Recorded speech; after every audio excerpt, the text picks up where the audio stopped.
17 ساله به بردامی و بی دابران به تراکتوره مجولی رامالینا بفریه. گلک سرهاتین خوش و نخوش لچای پیرس هنه. طالب حسین فرمانبره که باجروانی دینار تیه لآکره هرچند کاری وی رامالینا بفری نیه و سنور کاری وی نیه لهر دمکا پیلا بفربارین لویره دبارید او به رامالینه راد بید. رامالینه بفری 17 ساله از به ترکتری از بفرد رامالین ولو یا کف نجبی یا سردمانی نیه کوکو همشین پتر خدمت آخر کبکن یا کار کفتم نه تعمیر کردی افصاله نه على بار ما تعمیر کرد هذا شو ما بيتقتيتن ما بردوام يجبين ساعات عم حسبنا كان شاف بيت روج بيت حتى ساعات يكوني في شافش هزيماي عطلاش منينا هكر بفر هبيتن عطلاش منينا عم بردوامين گلک جاران لدم رامالینا بفری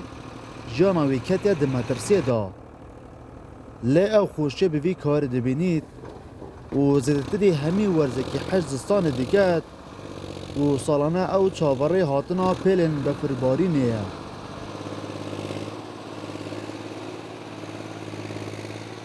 توشين ما ترسيت حيل تبين امش تقال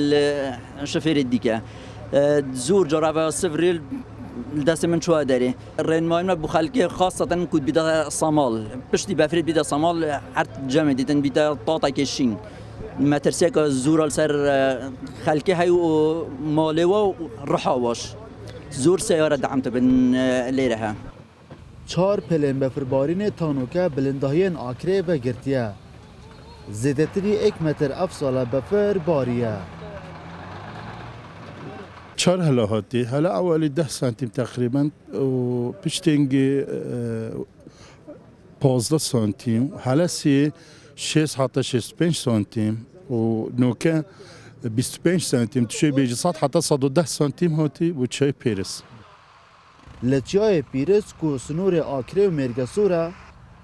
تیمین رامالینا بفره همین رببریا ریکوپرا و هم جیین باجروانی به کار رامالینا بفره را دبن.